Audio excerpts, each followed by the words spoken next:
Let me thank Mr. Cameron and the panelists for this great session. Carrying forward, I invite you to session 5, part A, titled Fostering the Transformation We Need to Respond to the New Challenges, New Data Solutions and Partnerships. If you registered at the conference and are joining us through a live streaming in our official conference website, you can choose either Korean or English channel using the live streaming menu options. Also, anyone joining us through our official conference website can participate in Q&A and discussion by leaving their questions and comments in the comments section located in the website under the live streaming tab.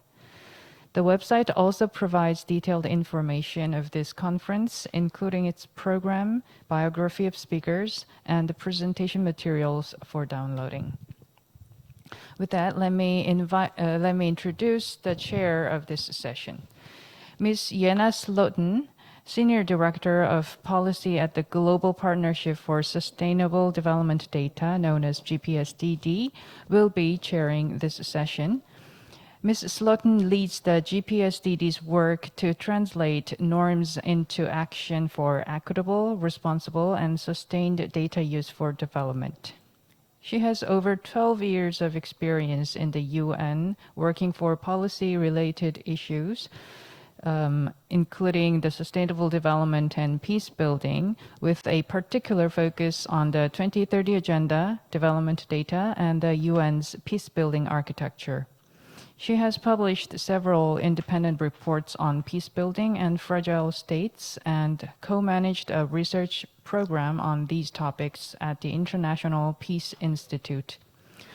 Let me invite Ms. SLOTIN to take the stage for session 5, part A. Thank you very much. Welcome, everyone, and thanks very much for that introduction. I'm very pleased to be here. As you heard, I'm from the Global Partnership for Sustainable Development Data, and you're tuning in to session 5A, which is entitled Fostering the Transformation We Need to Respond to New Challenges, New Data Solutions and Partnerships. Thank you very much to everyone for joining us. We'll introduce the panelists in just a moment, but a few context setting remarks from me. I think especially for everyone who's been tuning into the conference since the beginning, recognizing that we find ourselves in an era of increasing overlapping crises. Of course, there's the pandemic, but we're seeing storms, fires, floods, and significant crises and disasters, which are posing a challenge for policymakers, for governments, for people everywhere. And the production of statistics and the use of data is no exception. The global pandemic, of course, has sort of accelerated the demand from policymakers, but also from ordinary people, of more timely and granular data to really understand what's going on in real time and make decisions. And not just in terms of case rates and hospitalizations, but in terms of the impacts of this pandemic and other crises. So we're looking at needs across the spectrum in a range of sectors in terms of food security, in terms of economic impact. And that's posing a lot of challenges. In the material for this conference, we saw some of the data that came out from a survey undertaken by the UN and the World Bank, highlighting that 62% of national statistical offices have engaged in new data collection efforts as a result of the pandemic. Also, that over 50% of national statistical offices have set up new platforms to serve public data needs. Those are incredibly high numbers, and that represents an incredible amount of innovation and transformation in the face of crisis. And what we want to examine today is we want to hear about those innovations. And all of our speakers today have experiences and examples to share about some of those transformations. The way in which perhaps existing data has been used in new ways, new data sources have been used. And all of this has necessitated new forms of partnership, working across sectors, working with stakeholders in the data ecosystem that statistical offices have perhaps not worked with before. And of course, this innovation was happening before, but what we've seen is that it's been accelerated, and we really want to examine those lessons from the innovation that comes out of crisis and assess what have we learned that can be sustained. What have we learned in terms of those new innovations that we can replicate? But also, what are the sort of secret ingredients or special ingredients to making these new forms of partnership happen? So with that, I'm very pleased to turn to our speakers and looking forward to their presentations. Of our four speakers, we have three who will be with us live today and one who will hear a pre-recorded message from. So we're going to start with Grant Cameron, the director of the Sustainable Development Solutions Network's Thematic Research Network on Data and Statistics. Over to you, Grant.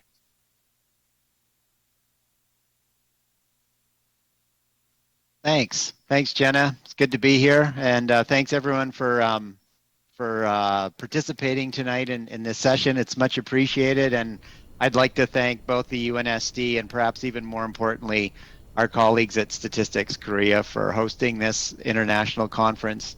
I think it's an incredibly timely topic. It seems every time you turn on any kind of media channel, there's something related to a disaster. And I think this is, and I think Jenna did a great job framing so much of what has gone on in terms of innovation. And I think what my presentation is going to do, and I'm going to share the screen here now, so just give me a second to do that. And I hope you can see it. So can you now see the presentation? Can somebody nod? Yes, I've got a thumbs up, so that's great.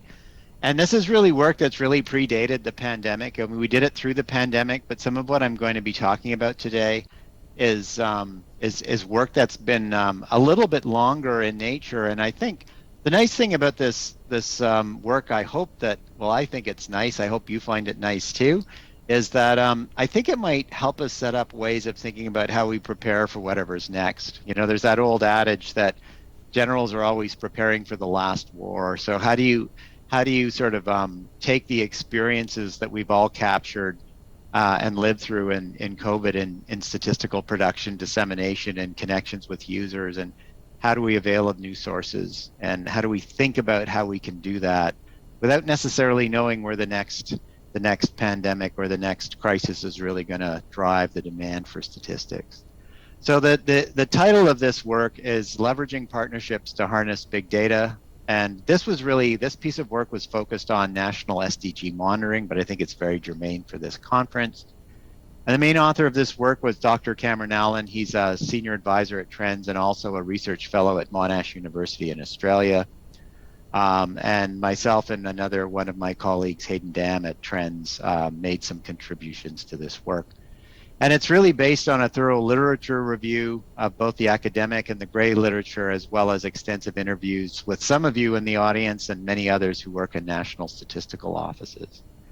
So I'm just going to move to the outline of the survey of what I'm going to say. And, I'm really going to talk about quickly in 2 seconds or less what the summary findings are of this. And then we'll get into the sort of the context. A little bit of where we stand in the use of big data for SDG monitoring right now. I'm going to describe a way in which partnerships should form as a function of this point in the journey that big data, that NSOs are on when using big data in their statistical processes. And then we'll finish with a few practical steps on how this can all be codified and where to begin. So if you're just tuning in and you just have to leave because wherever you are, it's the middle of the night, I think these are the 5 key messages, and I'll finish with these as well. Measuring progress on development, and again, we focused on SDG monitoring as a really big challenge. Obviously, the challenge is even more acute when we're dealing with disaster-related circumstances. I think in both of those cases, big data holds promise for monitoring on national progress and again for disaster response. But we're seeing, as Jenna mentioned, national statisticians really have to partner with a different number of external entities to really gain access to take advantage of big data sources. And you know, what we will sort of present is that partnerships work best when one can sort of determine the state of maturity a statistical office is, and then it's easier to align with the right kind of partnerships that work best for your state of maturity. And then I guess maybe one thing that is probably becoming abundantly clear, incorporating big data into statistical processes takes more than just technical know-how. Other forms of external advice and collaborators is going to be important. I will spend 4 seconds on this slide. I think in other circumstances I would develop more time, but in this community, we know that the SDGs are a big agenda. It's a global agenda. There's quite a bit of commitment to it. And we know that monitoring the SDGs are a really big challenge. So I will leave it at that because I'm sure the group is convinced of that circumstance. The second thing I wanted to just highlight very, very quickly is there's been an incredible amount of pressure on the statistical community to sort of avail of big data sources to improve their products and services, make them more timely, etc. And so I think we're all, I think as a community, living under this pressure to how come, as we heard in last night's keynote speaks, that I can't get real-time information on health the way I can get real-time information on the weather. And I think we all sort of face that sort of pressure. And how do we sort of take that pressure and the promise of all that information and turn it into all that new data and turn it into something useful? So I'm now going to really spend probably a fairly big chunk of time on the next 3 slides. This one is sort of the summary of the findings that we had on how big data can support the SDGs. And the promise is really uneven across the spectrum of SDGs. So the way you want to read this particular graph, because it's a busy one, and it's is that you can see each column at the top has that sort of now familiar square of SDGs. So we've got the 16 SDGs along the top columns. And then we have a series of rectangles, green shaded rectangles under each of those SDG goals. And that represents sort of the promise and where we stand of the sources of big data that can help support the particular SDG indicators underlying each of those goals. And you'll see the key takeaway here is that you've got a massive unevenness across these. If we look at SDG 3 health, almost 75% of the health indicators that the IEG SDG community have identified can benefit from big data. But by contrast, SDG 9, innovation in physical infrastructure, only about 8% of the indicators are really availing or can avail of big data in its current circumstance. Another very busy slide, but one that you really only have to take one thing out. This sort of shows, and again, there's all of this information is on our website. I had a link on my very first slide. So if you just go bigdatasdgs.org, you'll be able to find all this in much more detail. But basically here you'll see the type of big data sources on the outer ring and how they support each of the SDGs. And the only thing you really want to take away from this slide at this stage is just the issue of basically satellite and Earth observation data is one of the really major components of big data that's really emerging as a critical source. And there's a great challenge in the statistical community of harnessing, as we know, global Earth observation information.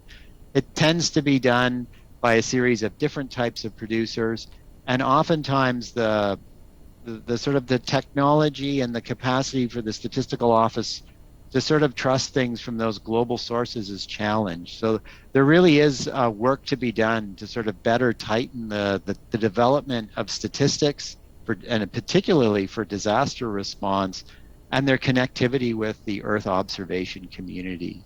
So that's, I think, a really big takeaway from this work. The third thing I really just want to highlight is this slide that is also action-packed with a lot of stuff. Hopefully it'll keep you alert. And there's sort of 3 chunks of this slide that I'm going to take you through. And this is really this partnership model that's based on the maturity status of statistical organization. And we've come up with this, as I said, through a number of interviews with many in the National Statistical Office community. And I think I'm just going to sort of break down this slide into sort of three big classes. So the first row at the top, which are those kind of multicolored sort of broad arrows or chevrons, represent how we categorize the maturity state of a particular statistical office or system. And I think the statistical community has seen the use of maturity models a lot in the last few years to develop strategies to incorporate new technologies. And our paper sort of has ideas on how one can use that for big data adaptation and adoption. And I think we base this partnership model on the next three sort of pinky long arrows that are underneath it in the same slide. And these are the three sort of major capacities or capabilities that a statistical office requires. One is obviously in regards to, again, taking up big data into production processes.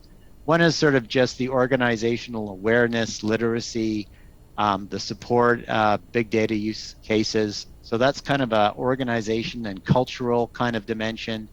Then we also have a technical dimension. How capable are the staff on board, and how capable is the underlying technical infrastructure in order to manage the challenges of big data? And then finally, how is the governance arrangements, the legal and regulatory context for being able to manage this information in a way that is ethical, that preserves privacy, and is transparent on how it's going to be used. So one can sort of look across the spectrum and assess a statistical office across those three broad capability sets, and then sort of kind of categorize them in one of these six sort of maturity states, ranging from nascent on the far left to pre-adoption of big data to early implementation, the dreaded implementation chasm, and then proficient and mature. And then if you look at the bottom of the slide, there's really about, I think, 7 or so types of partners that are necessary to support big data incorporation into statistical office production. And that would include some that are fairly obvious, like data providers, analytic providers, who are people who probably have a little bit more perhaps data science knowledge than statistical offices might have at this stage, people providing technical support. And then we have more that are a little bit out of the domain of what people usually think about. Brokers and conveners, those are folks that can really help guide a statistical office in trying to decide where to begin or what makes sense in terms of the other types of partners to get on board, depending on where they are in their state of maturity. Donors obviously play a big role if it's a low capacity, low funded statistical office. Legal partnerships for the issues related to governance that I mentioned. And champions and sponsors, which is really, really critical. There's very few instances where big data has moved into maturity in any circumstance without a lot of commitment, often from the executive branch, maybe from the political sphere, and certainly from the senior management of the statistical office. And so what we do with this, the next few slides, and I'll go through this quite quickly because almost this one summarizes it. You can see the dots associated with each of these types of providers is sort of the intensity of how important they are at each state of maturity. So if we look at the nascent side, you know, our findings are that brokers and conveners are the folks that you really, really want to get involved in the game early on.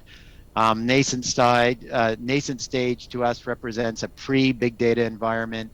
Here, the NSO and the wider statistical system have low awareness of big data and the potential value for using it in official statistics.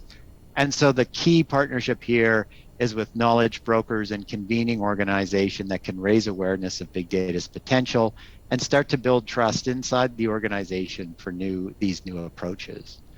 If we go to sort of pre-adoption, the NSO is starting to explore big data analytics, and its mindset is around experimentation. So it's a new form, it's a new level of maturity, more sophisticated. However, broad-based support from leadership is still lacking. Partners to find financing for projects, including from international donors or government allocations, are important. And partners to advise legal frameworks are also critical. So you can see here that when we move from nascent to pre-adoption, a lot more different types of partners are required to sort of push the momentum of this. And then actually early implementation, which is the next slide and where the little red rectangles are hopefully drawing your eye.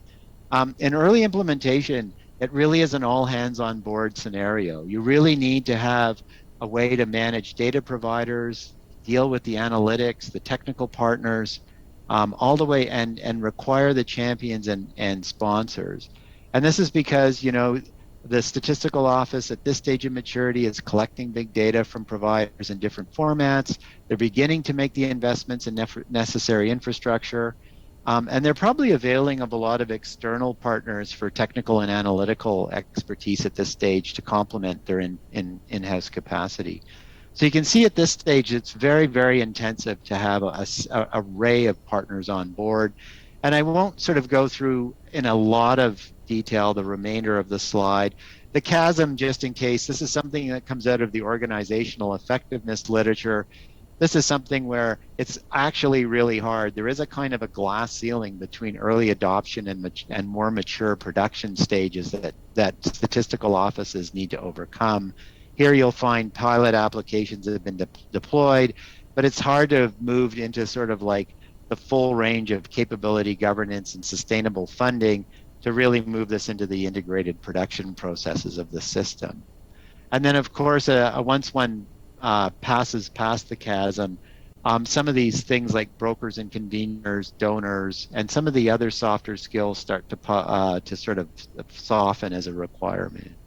So this is sort of the way we think that this type of framework might actually help statistical offices think through their challenges when not only reflecting about SDG monitoring, but of course preparing for whatever the next unanticipated disaster set of statistics are, where big data sources might need to be required.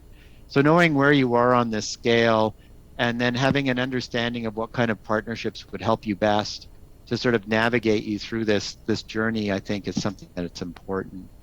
The final slide I really have in terms of content is we do come up with 5 practical steps for trying to harness big data for monitoring.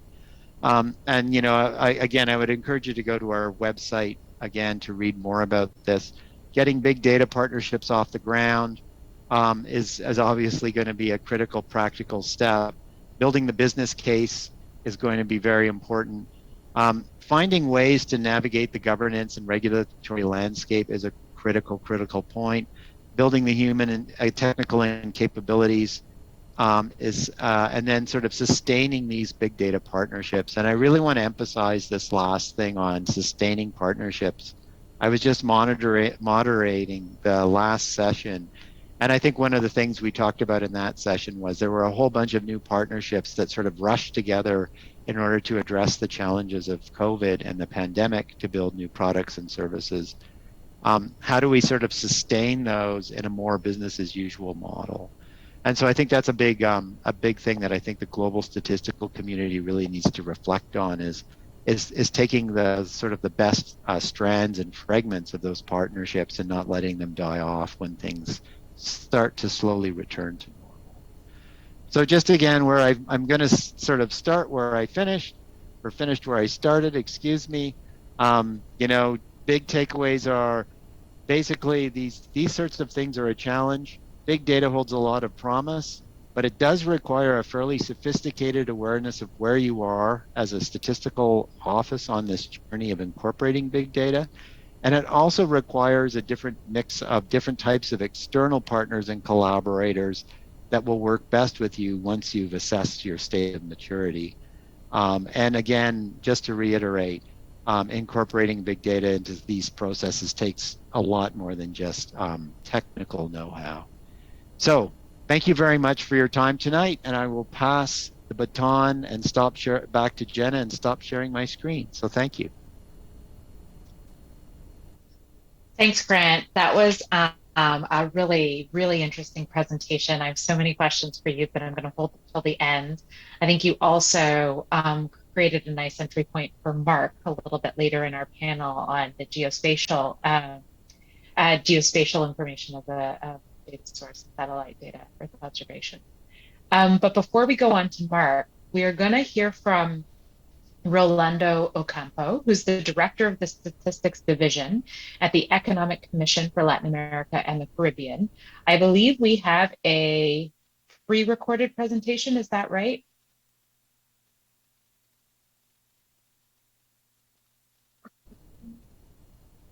I'm assuming Good day to all of you. rolling. Thank you for the invitation for this International Conference of Official Statistics. My name is Rolando OCAMPO. I'm the Statistics Director of ECLAC. And my presentation has to be with what we have done during the pandemic and what are the new challenges in this regard in terms of statistics information. If you allow me, I'm going to share my presentation.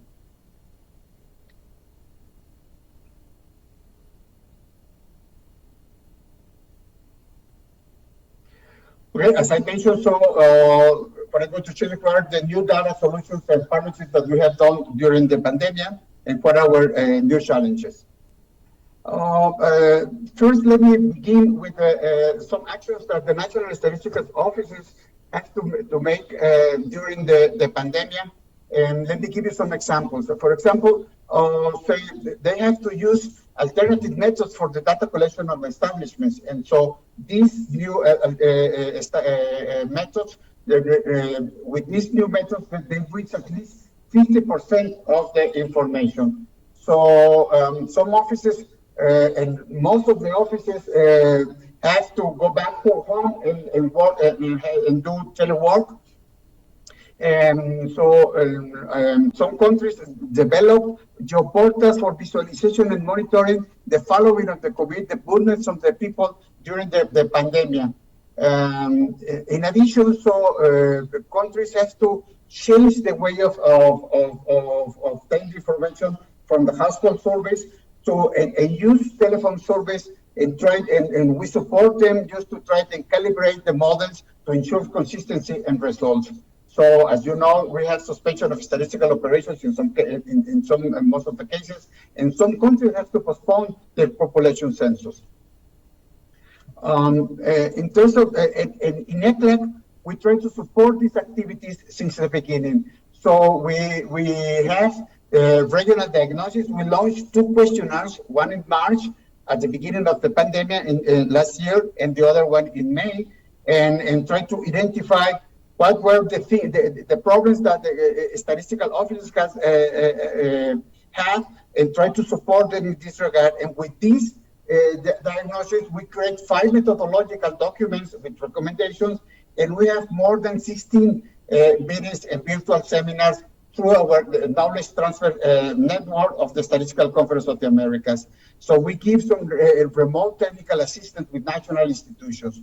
And we have a special session in addition of the 19th Executive Committee of the Statistical Conference of the Americas, just focused on the COVID-19 pandemic and the adjustment that countries have made in this regard. In terms of modelation, so we have we create a model just to have projections of poverty and extreme poverty in 2020. And that information was used in the reports of COVID-19, special reports, number 3 and 5 in the region, and the Social Panorama 2021. We create an additional geoportal, just and a specific web base in our ECLAC web base, just for the COVID-19, and we create a geoportal where we incorporate all the measures that countries have made during the pandemic in terms of movement across countries, economy, education, employment, gender, and social protection and health. And in this year, at the beginning of this year, we incorporate the vaccination that we obtained from other databases, global databases in this regard. We have a collaborative work in this with these measures with the civil society, in particular with CEPEI, just identify the relation of each of the measures that have through the Sustainable Development Goals, and in particular with the 169 targets. we identify is the measure has a direct contribution and positive contribution, or if that has a hamper or negative contribution to the following of these targets. And in fact, using this information, in terms, we decide to move to a new platform of our statistical databases in ECLAC called CEPALSTAT. And we define a new platform with open source, with more contents, with more functionalities, and all of this information in open data used to be downloaded for everybody in the region and in the world.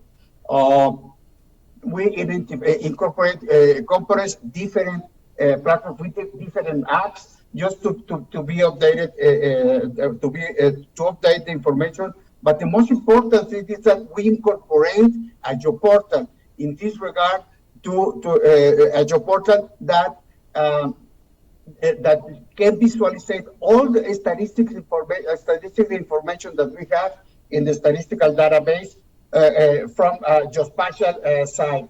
For example, we create new dashboards, but you can identify and use the information from dashboard or Excel sheets or whatever, or visualizations in the map in a job portal, and to combine it and use this information. In addition, with this information, we began a project just to strengthen the spatial capabilities in the national statistical offices through these years, from this year to 2024. And our idea is to improve access to geostatistical data produced by the national statistical offices, to facilitate integration with all the layers of geospatial information, and to support decision making for the construction of policies. What we want to do is create these geoportals, statistical geoportals in the statistical national offices, just to incorporate all this information for the construction of public policies and decision making. So what we are creating is a process to 3 years with a diagnosis, design of a statistical geoportal, the construction of the statistical geoportal within the countries. We decide to incorporate it with 7 countries in Latin America and the Caribbean, and with this, the construction, and then the application and implementation of the geoportal, and then the follow-up of the statistical geoportal through during the 3rd year, and then liberate all this information to be updated in the countries with the support from ECLAC in this regard. So, what aspects should we keep in the future? Well, it is important for the statistical offices, the link with the geospatial information, just to be more active in this regard and to incorporate this information in more layers. And the collaboration with civil society, which is very important to introduce all this information that come from the stewardships, the big data, and all the administrative records and all those issues, the alternative methods of data collection, which is very important, and the use of administrative records to obtain information, which is a big issue to the process. And some others that can give you can give us more information just to be used for the national statistical offices. This is what we are doing. This is what we are planning to support countries in our region in this regard. And with this, I close my participation, and I thank you for this opportunity to be with you, and thank you very much for this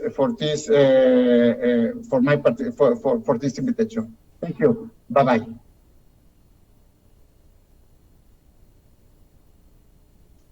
Well, we thank Mr. Ocampo for sharing the experiences of the Latin American region with us. That was really interesting to hear, and some common themes already coming out around partnerships, but also around the use of geospatial information. And that is a perfect segue for us to hear from Mark LLIFFE from the UN Statistics Division. And he'll be focusing on geospatial information in disaster situations. Over to you, Mark. Thank you very much. I will assume that people can hear me with a nod. So good morning, good evening, everybody. My name is Mark LLIFFE, and I am with the UNGGIM Secretariat, which is the Secretariat for the United Nations Committee of Experts on Global Geospatial Information Management. It is effectively the sister institution which complements the Statistical Commission. We're also hosted primarily within the UN Statistics Division, so we're able to benefit from the close collaboration that enables.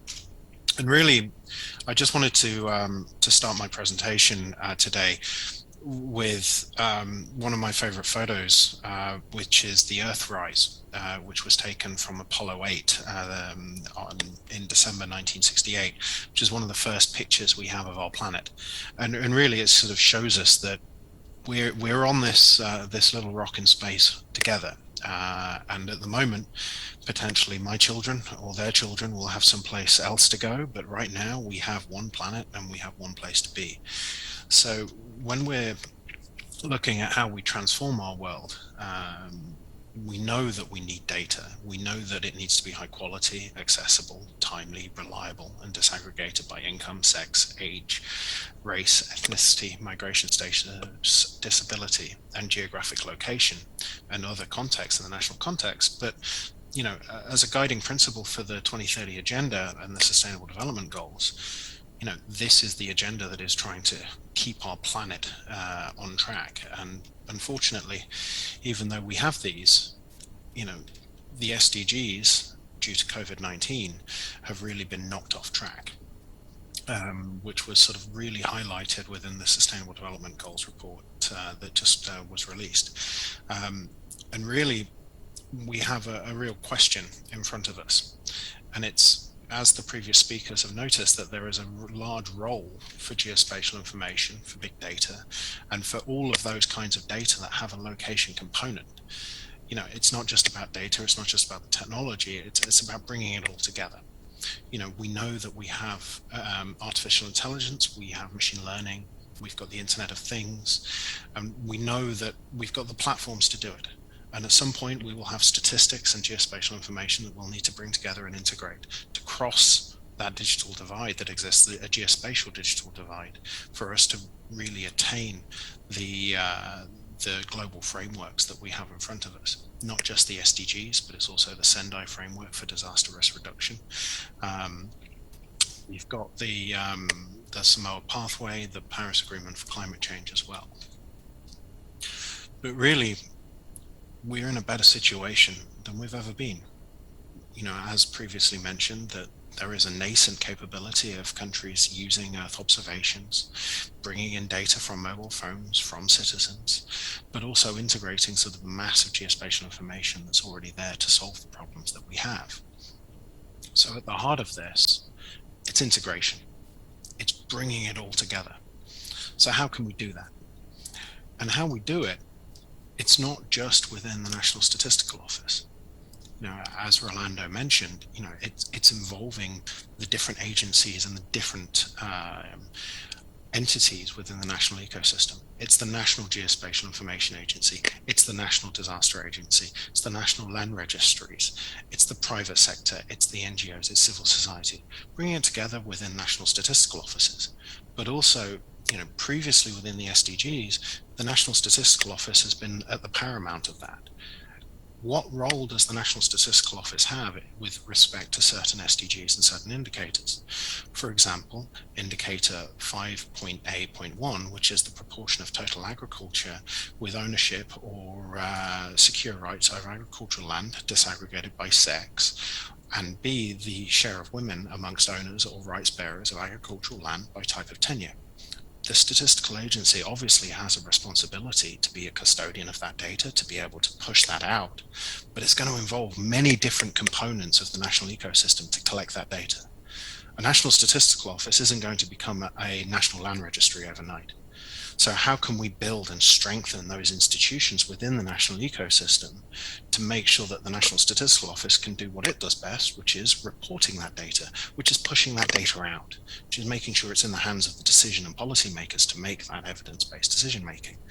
And by strengthening those agencies that feed into that ecosystem, we're able to strengthen decision making and policy making in their spheres of influence as well. So by creating a fertile environment for integration, it's not just going to be about statistics, it's going to be strengthening everything across our ecosystem.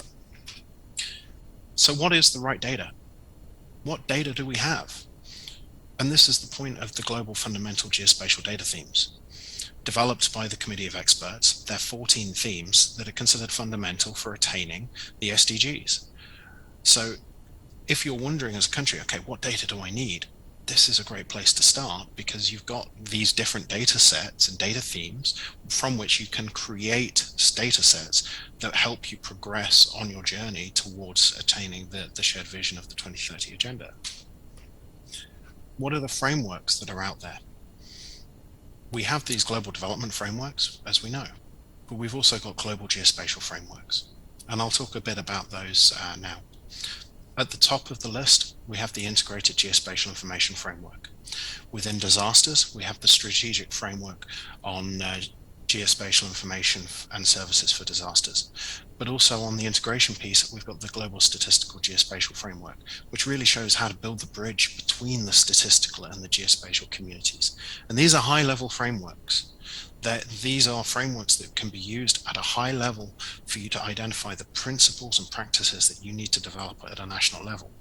But also they can be used to advocate towards your national decision makers, your ministers, to actually turn around and say, right, this is a UN agreed framework. It's been developed by a broad consultative process. These are the directions that we need to go on, and these are the areas where we can strengthen.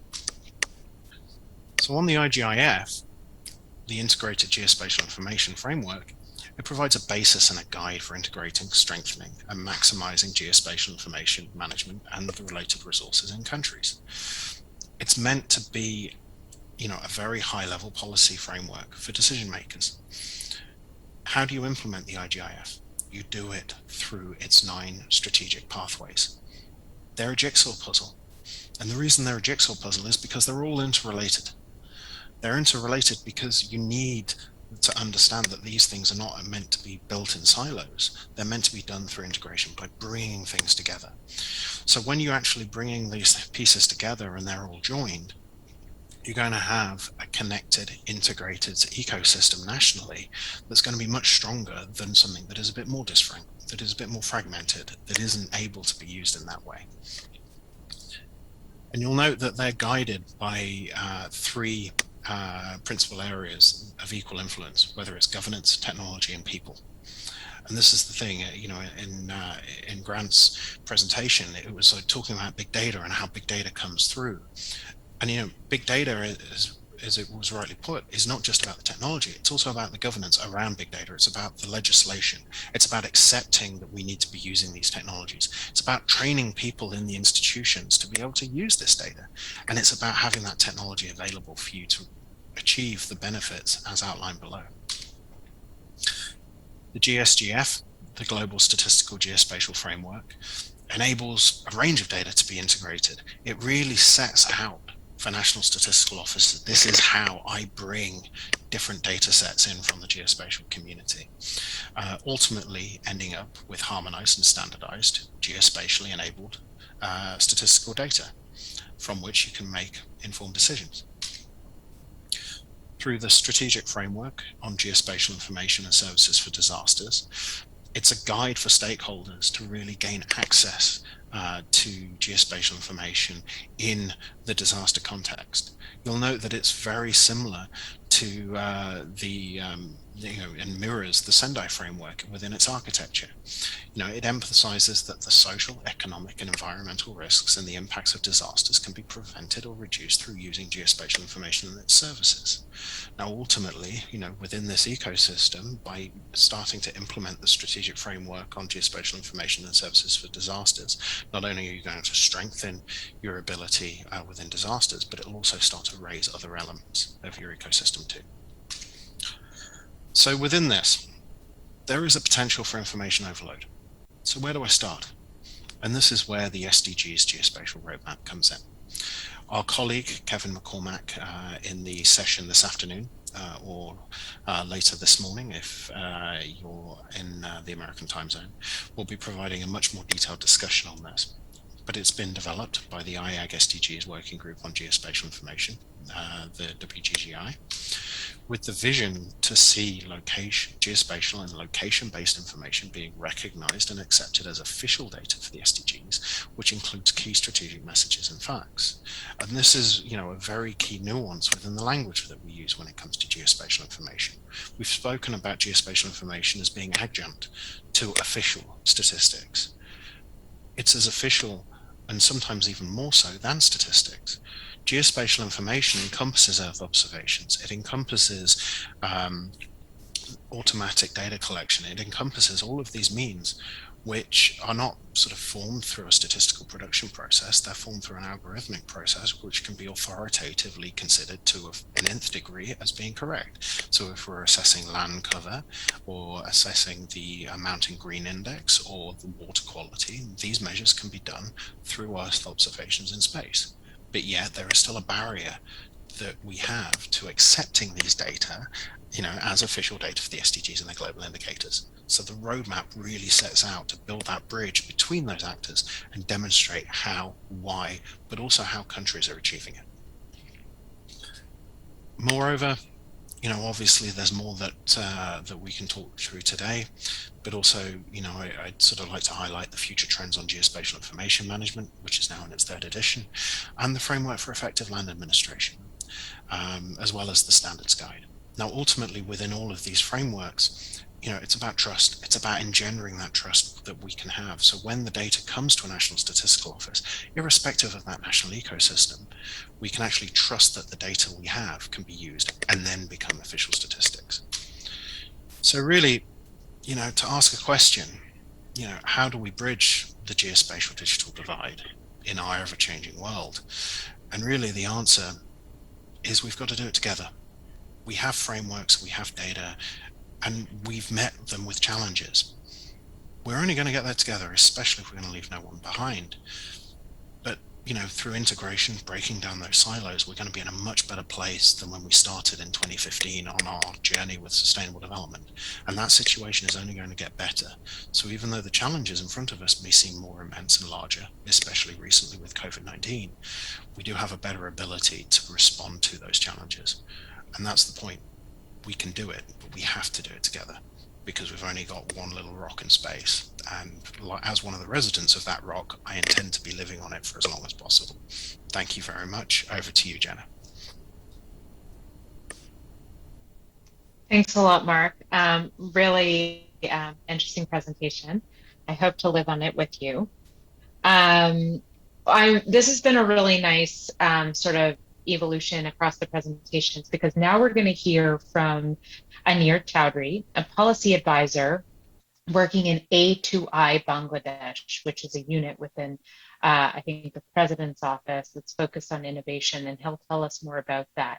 But I expect that Anir will share with us a number of really practical examples that are coming from sort of day-to-day work that perhaps exemplifies some of what we've been hearing across the other presentations. So with that, over to you, Anir. Thank you, Jenna. Can you hear me? Great, wonderful. So thank you for the invitation. So distinguished panelists and audience. From the first few presentations that I just heard, a lot of what you said, I'll talk about the examples. As Jenna pointed out, when we were hit by the pandemic about a year and a half ago, we didn't have a lot of official statistics to bank on to make real-time decisions. So we needed real-time data. And I'll talk about a few examples of how those things came about for responsive policymaking. Let me share my screen.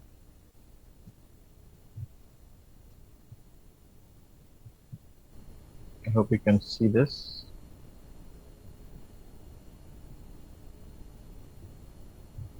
Great.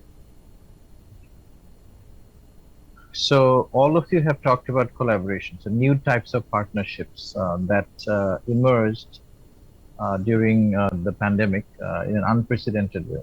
Some planned and some unplanned, but they were necessary. So the peacetime data collection and analysis for SDG reporting. So since 2017, we developed this tool called SDG Tracker. An SDG Tracker actually allowed us to get data from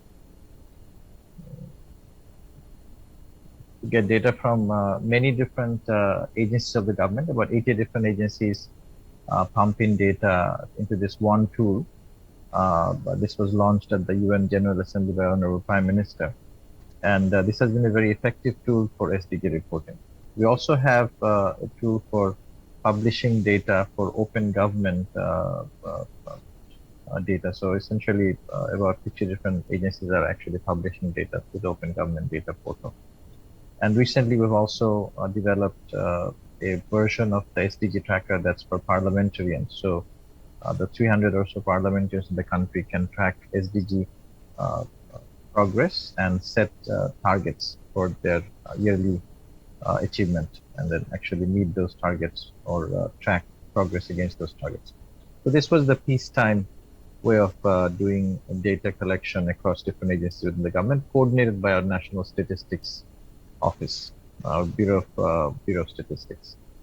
But then enter a disaster scenario. So pandemic being the most prominent and the most influential one. We also have yearly disasters in terms of floods and cyclones, but I'll talk about them, but let me talk about the pandemic first. So during pandemic, what we saw was that we needed different types of dashboard, and I'll talk about the COVID dashboard that we developed since end of last year that really allows us to make quickly decisions now in terms of whether the disease is progressing and how we need to make health decisions. The problem with the dashboard was that most policymakers were not really familiar with dashboards because they sit as passengers in the car and the driver is somebody else. The drivers are the statisticians, and politicians and policymakers often don't understand data in the way they need to and don't understand real-time data. COVID changed all that, and policymakers started realizing that real-time data was really necessary, and surveys were not going to help in the way they worked before. So what happened was that we set up a cross-agency and public-private partnership data collection tools. I'll explain some of them. We leveraged big data to the extent that was possible in Bangladesh, and we developed a policy-focused analytics platform. So analytics platforms that actually spoke to the needs of the policymakers. And this allowed the policymakers to understand the near real-time massive data. So not only real-time, but basically sources that they had not considered before. It's paramount to do effective and integrated policymaking in times of disaster or crisis. So let's talk about health. We needed to track where the disease was progressing at a time when we had only one RT-PCR lab in the country of 165 million people. And this was the middle of last year. So April, May, June timeframe when we did not have enough RT-PCR labs. So what we needed to do was to set up a syndromic surveillance platform where data was coming in from many different sources. So people were actually calling into this one call center, 333, and we had an IVR system and an artificial intelligence algorithm that would allow us to track a disease progression based on the calls originating from specific locations. And since we were using massive amounts of telco data for this, we actually knew where the calls were coming from, and we would know whether disease was progressing. Data was also coming in from hospitals, from the telehealth systems, from different private sector organizations. Slowly, we actually started expanding COVID-19 tests through rapid antigen and also with RT-PCR across the country. Frontline workers, they also started reporting data, and we also had community support teams providing data into the system. So what really happened was we had a massive data analytics platform that was a public-private partnership with the 4 telcos in the country. and we were able to create a risk matrix. And this data then allowed us to provide analytics for the medical professionals in the field and administrators with the cabinet division at the helm, and also a public portal called corona.gov.bd. That would be the central place for providing information to the public, tackling any kind of misinformation or disinformation. The COVID dashboard that emerged, that is now being looked at by a set of health professionals, public health experts, and they provide decisions and recommendations to the government based on data from many different sources, so telcos and many other sources that I talked about. So this has become the national dashboard for making COVID decisions in the country. And this is some of the most recent weeks that we have been going through. So as you will see, things are improving to some extent. So this is test positivity by district that we've been tracking. We also look at bed occupancy, and this has, again, data coming in from the hospitals. And this allows us to make real-time decisions about diverting patients to hospitals that have higher occupancy in the country. We also have started tracking mask wearing and mask distribution by different NGOs in the country. This also allows us to do public campaigns for social distancing and mask wearing based on where the behaviors are somewhat lacking. And as you will see that 10 highest and lowest districts based on mask usage and mask distribution are featured, and the district administrators and the health administrators in those districts make decisions based on data coming in from many different sources. So one thing to note here is that data into these systems come in from many different partners. So pandemic allowed us to form partnerships in an unprecedented way across different government agencies, beyond the NSOs, the private sector companies such as the telehealth and the telcos, many NGOs which are distributing masks, and also many different academic institutions which have actually allowed us to develop these algorithms in a matter of weeks and months. Where in a traditional way, if we had to go to procurement and bring in experts, it would have probably taken multiple years to develop many of these technologies. This is an example of the socioeconomic recovery tracker that we have built in partnership with UNICEF. And this allows us to look at educational impact based on school closures across the entire country. But the telehealth, as I said, is a service provision across 25 plus different private sector organizations, also the government. And telehealth services with the COVID telehealth, then telehealth for pregnant women and lactating mothers. So these specific telehealth services are also giving us massive amounts of data in terms of comorbidity and diseases. This is a surveillance that we have done, which shows how the heart disease has been replaced by pneumonia as a leading cause of death in the last 1 year. So this is where the pandemic was the highest. That's when we saw pneumonia as the largest case of death. So essentially data coming in from many different sources, allowing us to make these decisions where previously we were not able to do this. This is the most recent innovation that we are trying out in the country, again from Togo, which proved that using data from the telcos, this was an algorithm developed by a professor in University of California at Berkeley. So data from the telcos analyzed through artificial intelligence, which used machine learning over a period of time, actually showed that inclusion error and exclusion error actually went down using this technique based compared to any traditional techniques. So this was done with a sample size of 10,000. In Bangladesh, we're just starting this work, and we have set up the partnership with telcos, the telco regulator, and the government agencies which would actually provide the social safety nets, and also UNDP. So it's a multi-party partnership that would allow us to do responsive social safety nets. We faced a problem last year when the Honorable Prime Minister announced new forms of social safety net, the pandemic social safety net, but we were not able to identify the deserving candidates because the new poor were actually scattered across the country. They did not exist in existing social safety net databases. So we had to do traditional surveys. The NSO was not able to conduct these surveys. So we actually had to resort to district and the sub-district administrators to do targeting and listing of the deserving candidates. About 5 million households were listed. But with this new AI-driven poverty ranking, we would be able to identify when people's poverty status actually changes. So this would give us a huge advantage in traditional methods.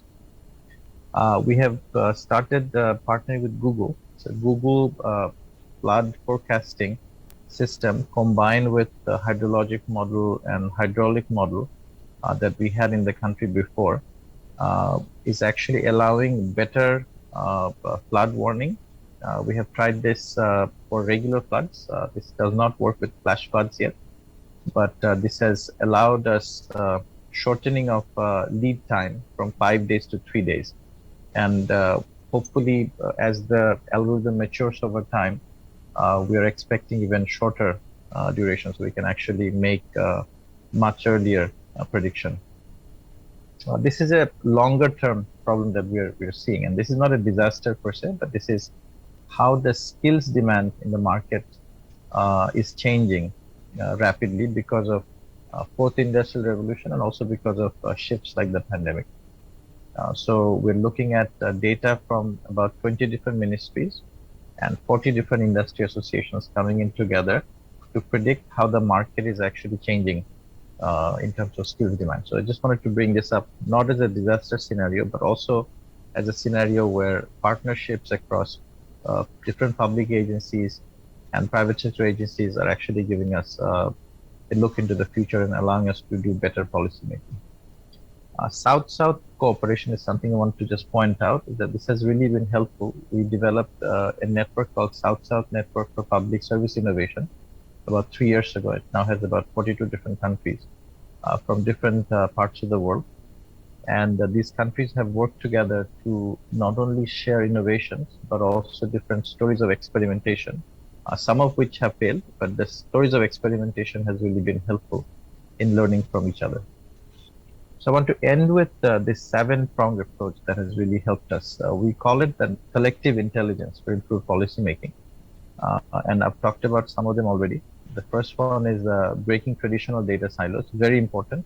The pandemic has really allowed us to break traditional silos in a way that was not possible before, because everybody came forward in different parts of the government, and they were not holding on to their traditional control of data. And, so the turf control actually faded away to some extent. Whether this is sustainable or not, we still have to see. A lot of you have talked about, especially the previous speaker, talked about the geospatial capacity. So this is something we want to develop more and more. Our NSO is not fully capable of doing it right now. We actually have used other agencies within the government for this, but we would hope to develop the geospatial capacity of our NSO. Big data is not fully understood by our NSO, but as I explained, there have been several examples of how big data has been leveraged for responsive policy making, and this will continue to be so. And we are doing a project right now with our NSO to develop a better understanding of big data within the higher echelons of the NSO. The fourth one is very important. Collection is only as useful as the presentation of the data in a way that they speak to the policymakers' needs at the right time. So developing intelligent analytics and visualization for policymakers is important, and that's the capacity that we're trying to build right now. The fifth one is building public, private, and academic partnerships, and we're calling them data collectives. So we've started an initiative around our NSO to develop these collectives so that different partners can come together, share data in a secure way, and they can contribute and build together and benefit together. protection of privacy information has been a very important aspect of what we have done. To be very frank, during the pandemic, I don't think we have done enough protection of privacy. So when we look back, we're now developing a law that would allow us to do data protection and do privacy protection. And the last one, but not least, is promotion of South-South cooperation. So what we have seen is that an experimentation mindset is very important. Developing the HR capacity of NSO from a technocratic standpoint is important. Developing the right policy frameworks is essential. And funding that would allow us to do piloting, experimentation, but also when there is a success in terms of partnership and developing approaches and models that need to be scaled up. So funding is necessary for that as well. So that's the 7-pronged approach that we have developed over the last year and a half. Thank you very much for this opportunity. Jenna, back to you.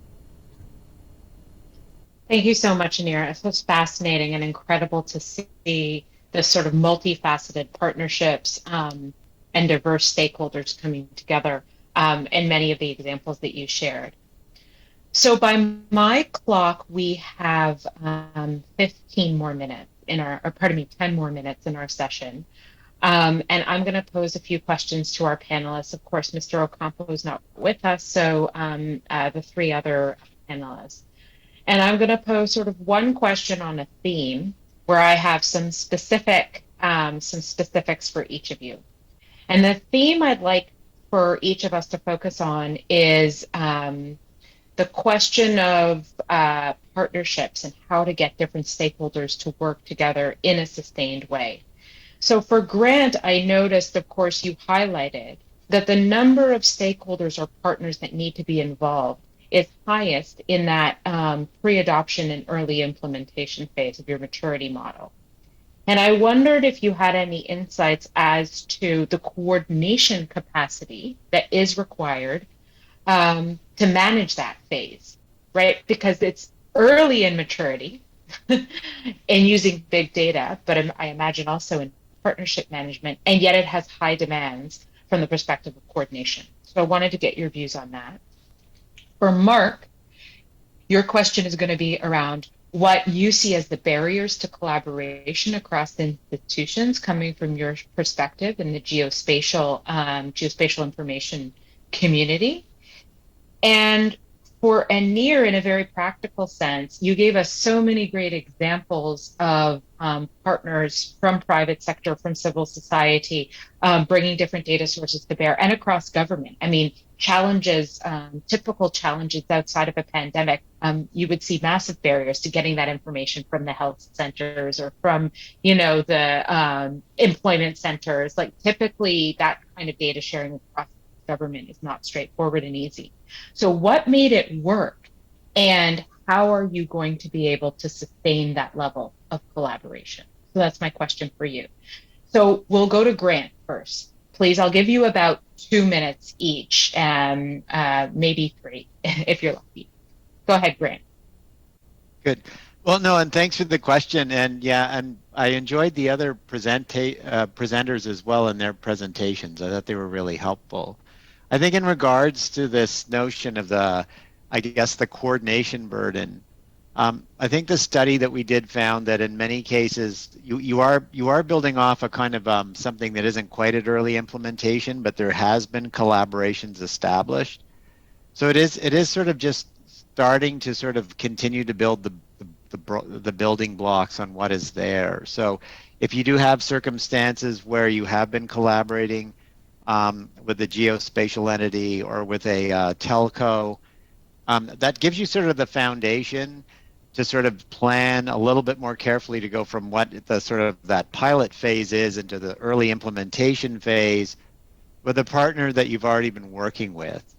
So yeah, I think it's critical to know that you want to sort of sustain sort of the partners you've had and build from that as you move ahead. It isn't a question with every phase you sort of start again with another round of things. It's a little bit more integrating new schemes, but I think you do have to recognize that as you are sort of expanding into a relationship with a telco company, that does then sort of enter into the challenges of data sharing agreements that involve a more sustainable relationship. So there isn't inevitably more facets to the work, but it's certainly building on what the earlier stage has done. Thanks. Great, thanks. Over to you, Mark. Yeah, thanks. And, really just to echo what Grant said about the other presentations, there's been a beautiful progression here today. And it's almost as if we'd conspired beforehand. And the fact that we haven't, I think, is sort of indicative we're in the right ballpark. So thanks to all the other presenters. When it comes to the barriers that we have to sort of crossing the geospatial digital divide, but also sort of barriers to partnerships, fundamentally it's the same problems that we have. It's trust and integrity, and it's about being honest with ourselves and our own capacities, and then working out, where do we draw the line? Where does the line of the National Statistical Office stop? Where does the National Geospatial Information Agency come in? And as Anir sort of really pointed out, that through the pandemic they were able to bring everyone together to actually help and solve a problem. And we've got some pretty big challenges in front of us that are coming up, and I really hope that we can really sort of trust ourselves and trust the national ecosystem, and actually be honest with our capacity, with our with the capacity of the institutions that are existing, to turn around and say, okay, maybe this isn't my strength. I need to reach out and I need to build those partnerships. And the sooner we do that, and if we're not doing it when a disaster happens, we can make sure that we're in a stable environment to move forward. And that's going to be underpinned by these frameworks. It's going to be underpinned by everybody understanding their role in how they're achieving a bigger whole, a bigger part. And, one of the things that I've observed as a geographer in a statistics division is that there is a primacy of statistics, that statistics is the end goal. And to a national statistician or a national statistical office, yes, that is the end goal. But how you get there is going to incorporate all those different perspectives, which those knowledge centers may not be in the National Statistical Office. And unfortunately, the fourth industrial revolution, technological transformation, is only going to make that more complex for those sort of traditional areas. And it's going to be outside those traditional areas where we need to actually integrate and bring those expertise and those areas of expertise into it. And I think that a good place for us to start is to actually recognize where we are, where we want to be, and go, okay, maybe this isn't our preserve. Maybe we need to bring those in. And instead of waiting for a disaster for it to happen, we do it now. So when the disaster happens, it's like, okay, we know what we're doing. You've got your role, I've got my role. We know what the decision maker needs. We just bring it through. Great, thanks. Over to you, Anir. Thanks, Jenna. The pandemic was, of course, an opportunity for collaboration. I mean, as any crisis brings people together, the pandemic has done that. I remember the first couple of weeks when we were faced with the pandemic, we didn't know how to track the disease, which we only had, as I mentioned, one PCR lab in a country as large as Bangladesh, 165 million people. So we repurposed our 333, which is a national helpline for getting government information and services, as the number, which was already popular, so that people would call in. And we had to get the telcos on board to share that data with the government, which technically speaking, they were not really allowed to. So we had a group in WhatsApp. I call it the WhatsApp bureaucracy. So the 4 telco CEOs, the telecom minister, the chairman of the regulator, and myself. So we would discuss, and magical decisions, huge policy decisions would come out through WhatsApp discussions. That would have taken typically long meetings, legal reviews by the telcos and the government, would have taken months typically. And I wouldn't even be sure whether they would have happened. So this WhatsApp bureaucracy allowed us to make decisions within days and bring people together. Whether this will sustain or not, Jenna, is something that remains to be seen. I hope that it would, not probably to the same level of spontaneity and speed that we saw during the pandemic, but I think we have learned some valuable lessons. And one valuable lesson is that the horizon of possibility is actually very large. What we thought was not possible can actually be quite possible if we just put our minds to it. And as I said, we may have broken some privacy laws. We don't have a privacy law right now, but we may have some broken some international standards. But those are things we have to fix. But that experimentation mindset towards a single goal to benefit and make policy decisions in a real-time fashion with the time of crisis is something that we all understand, and we also understand that it is possible to do so. So that possibility, that understanding of possibility, I think, will sustain some of the gains that we have seen during the pandemic, gains of partnership. Thank you. Thanks very much, Anir. I think that saying that necessity is the mother of invention, right? So Right. that's a really great note to end on, with that widening, and it's sort of a silver lining, right, of any crisis and of this pandemic crisis, is seeing the transformation that's come and the innovation that's come out of it, and the learning, which I think we've seen on this panel in spades, and I think across the conference. So a big thank you to all the panelists, and whatever time zone you're in, for joining us, and to our audience for tuning in tonight. Thank you to Statistics Korea for organizing, and the UN Statistics Division. And that ends session 5A. Thank you, everyone. Very much. This Have a good day and good evening. Thank Right. you.